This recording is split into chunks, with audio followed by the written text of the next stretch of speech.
Printing 2D lists. Say we have a 2D list such as this one, and we want to go ahead and print it. So let's go ahead and paste, and let's go ahead and print. What comes out looks like so.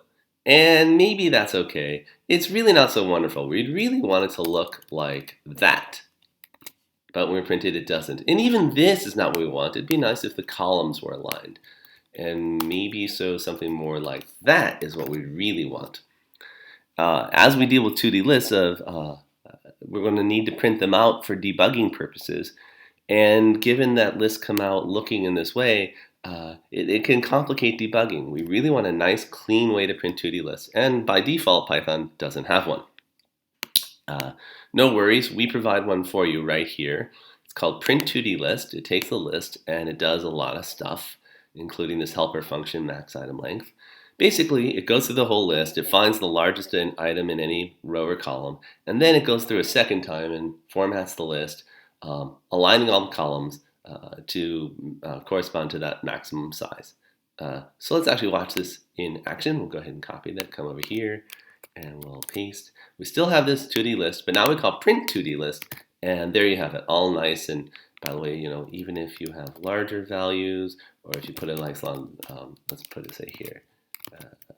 Here we'll do true, and see how it's nice and aligned and exactly how we want it. So print 2D list is a function that we are providing you. You may copy paste it from the notes, as long as you, of course, give a citation back to the notes saying you did so.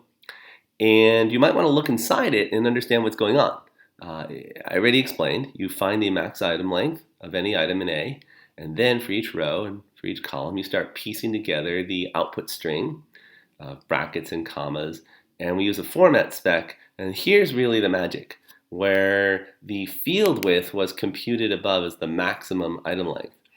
And we do, like, if you do %5s, that'll do a string of field width 5. Here we create %field width of s, and that's the spec we use. So this dynamically creates a dynamic field width. You might want to look over the code on your own to make sure you understand that, because certainly you're expected to understand how print2dlist works. In any case, that is how you are expected to print 2D lists.